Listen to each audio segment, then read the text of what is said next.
नमस्कार, NMF news पर आप सभी का बहुत स्वागत। मैं हूं आपके साथ अभिषेक पुंडीर। भारत को रशिया की युद्ध मशीनरी बताकर ट्रंप के द्वारा भारत के ऊपर 25% का टैरिफ लगा दिया गया और उसके ऊपर 25% की पेनल्टी लगा दी गई, जिसका नतीजा यह हुआ कि भारत के जो प्रोडक्ट अमेरिका में बिकने थे वो या तो होल्ड कर दिए गए या फिर वो जो डील थी वो कैंसिल कर दी गई और वो प्रोडक्ट्स महंगे हो गए।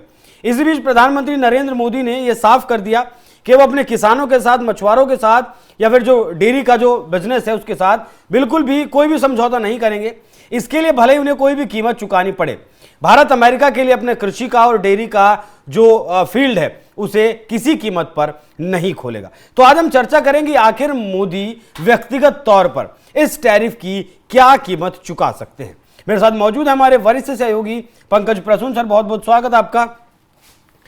देखिए, मैं एक आंकड़ा अगर आपको बताऊं, 2022 से 2025 के बीच रशिया ने 90 लाख करोड़ रुपए का तेल बेचा है दुनिया को, जिसमें भारत की हिस्सेदारी सिर्फ 13% है, यूरोप की हिस्सेदारी 23% है और चाइना की हिस्सेदारी 20% है। उसके बावजूद भी भारत के ऊपर आरोप लगाया गया कि भारत के पैसे से रूस यूक्रेन में गोला फोड़ता है। तो प्रधानमंत्री मोदी अब इसकी कीमत क्या चुकाएंगे? अभिषेक, आज ही ब्रिटेन का एक अखबार है द गार्डियन, उसमें एक आर्टिकल छपा है। अब मुझे लगता है कि भारत के हर पढ़े लिखे व्यक्ति को उस आर्टिकल को पढ़ना चाहिए और उसमें विस्तार से चर्चा की गई है कि ये जो भारत पे जो ट्रंप का जो अटैक हो रहा है, टैरिफ अटैक, वो रशिया वार को लेके है ही नहीं। ये ब्रिटेन का अखबार है, इसलिए इसको गोदी मीडिया भी कोई नहीं कह सकता। उसमें ये साफ साफ लिखा हुआ है कि ट्रंप से भारत की जो दुश्मनी है वो रशिया वार का उससे कुछ लेना देना नहीं है। वो पूरी तरह भारत के मार्केट को, खास करके एग्रीकल्चर के मार्केट को खोलने के लिए लड़ाई है ये। और ट्रंप इसीलिए दबाव बना रहे। और भारत ने साफ साफ कह दिया है कि एग्रीकल्चर, डेयरी और एमएसएमई ये हमारा रेड लाइन है, इस पे बात नहीं होगी, बाकी आप जो बात कर ले। ये समस्या यहां पे आ रही है। अभी आने वाले दिनों में ट्रंप थोड़ा सा और टेंट्रम्स करेंगे, 50 की जगह पे 100 भी लगा सकते हैं जैसा उन्होंने कहा, लेकिन इससे कुछ फर्क पड़ना है नहीं। दूसरी बात, अब भारत क्या कर रहा है? ठीक है, जो करना अब तक ट्रंप ही कर रहे हैं, जो हो चुका वो तो ठीक है, अब कर क्या रहे हैं हम? नहीं, भारत के पास ऑप्शंस क्या हैं? कल एक प्रेस कॉन्फ्रेंस हुई इंडियन एयरफोर्स के चीफ की जी, और भारत में बहुत सारे लोगों ने कहा कि ये पाकिस्तान को लेकर था और ऑपरेशन सिंदूर को लेकर था। सबको यही लगा ना, ज्यादातर लोगों को। खबरें भी यही, हाँ, खबरें भी यही बनी। लेकिन आपने एक बात गौर किया जी कि पहली बार इंडियन एयरफोर्स का चीफ कह रहा है कि हमने F-16 को मारकर गिराया है और S-400 से मारकर गिराया है। हाँ, और S-400 से मार के गिराया है। हाँ, वो दोनों चीजें समझने वाली आपको क्या लगता है कि, हाँ, आपको क्या लगता है कि इंडियन एयरफोर्स का जो चीफ है वो बेवकूफ है? वो बार बार वही चीजें बता रहे हैं जो ऑलरेडी इस देश को मालूम है कि हमने कहां कहां टारगेट किया, कैसे नुकसान किया।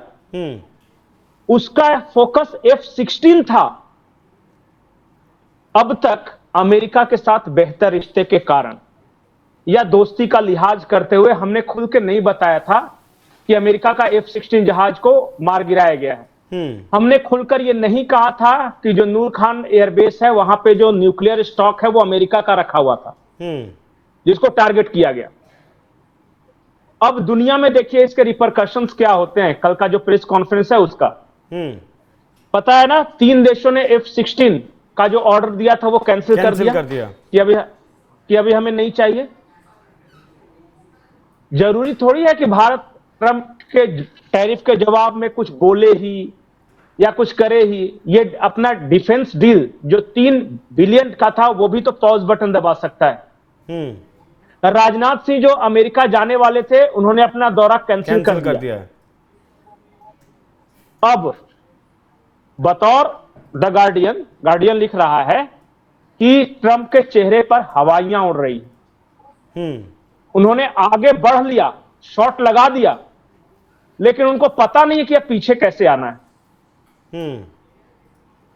और अब अगर ट्रंप पीछे आते हैं तो उनकी किरकिरी होगी।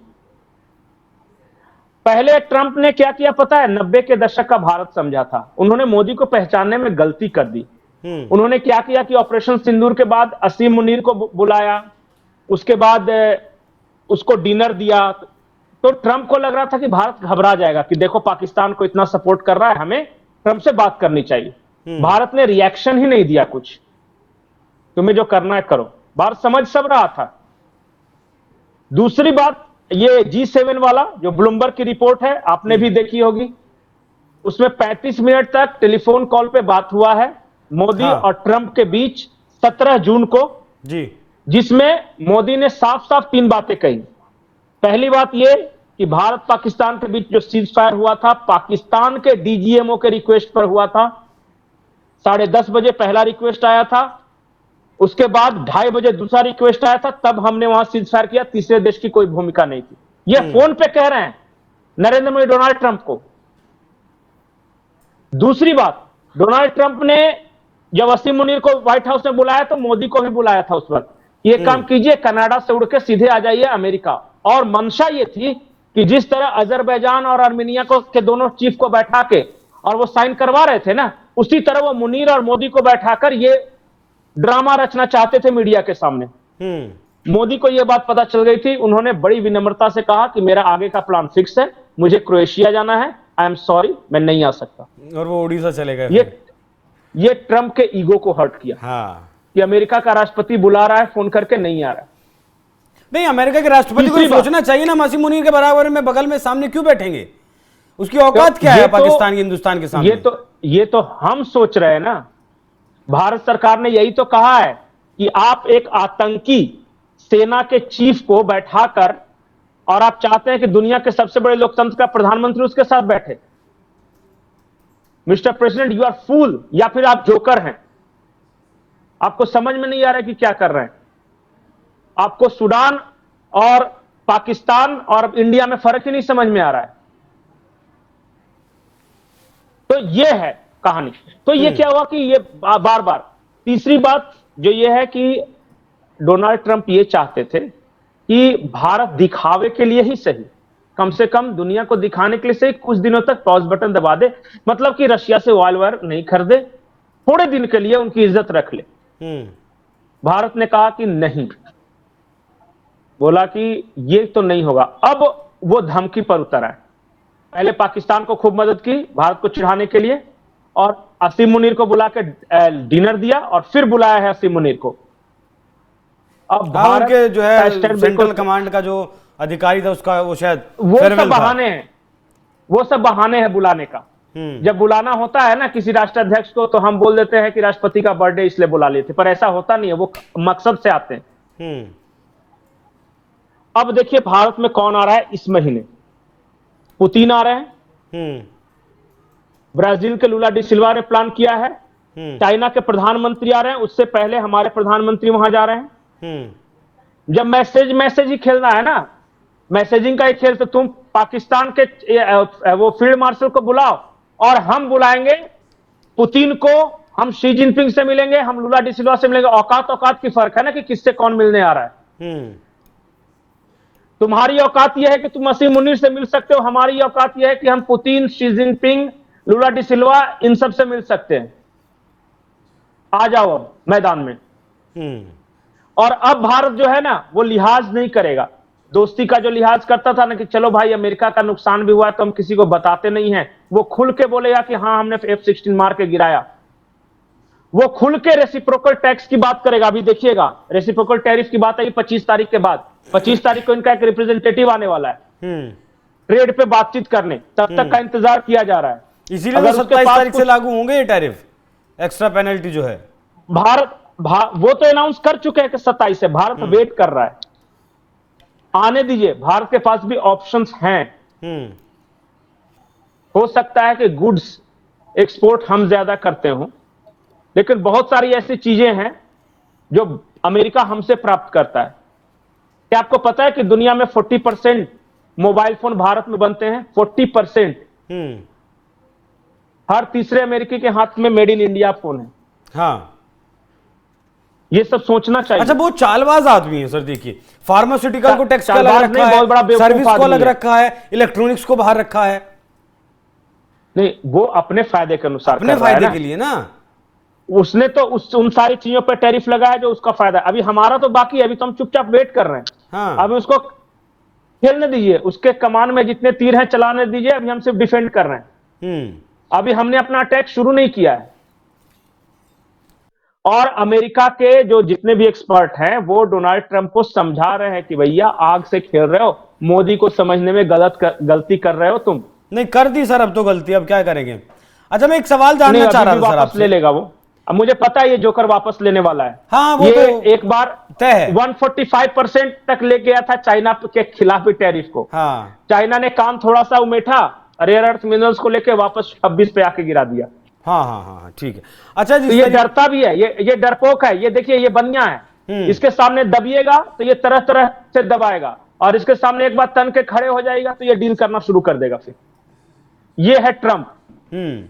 अच्छा, जिस तरीके से मोदी खुलकर जवाब नहीं दे रहे हैं, लेकिन काम वो कर रहे हैं, लगातार रणनीति बन रही है, तो क्या एक साइलेंट किलर की भूमिका में फिलहाल देख सकते हैं प्रधानमंत्री नरेंद्र मोदी को ट्रंप के लिए? नहीं, देखिए, दोनों के पर्सनालिटी में फर्क है।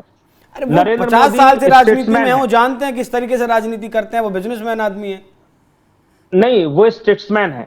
नरेंद्र मोदी का अभी देखिए, आज की रिपोर्ट है, नरेंद्र मोदी का जो एक्सेप्टेंस रेट है दुनिया भर में वो 78% है, और डोनाल्ड ट्रंप का जो एक्सेप्टेंस रेट है उसी के अनुसार 38% है।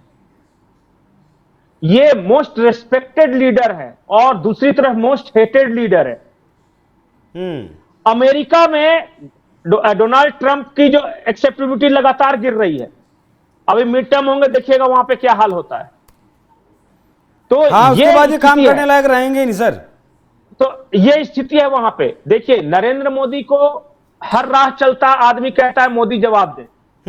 भारत में भी कहता है और दुनिया में कहते हैं मोदी को ये बोलना चाहिए, वो बोलना चाहिए। मोदी अगर सबका जवाब देते फिरेंगे ना, तो मोदी को एक जवाब देने के लिए मंत्रालय अलग से रखना होगा। क्योंकि जयराम रमेश से लेके राहुल गांधी से लेके वो कौन है तेजस्वी, और सब रोज जवाब मांगते हैं।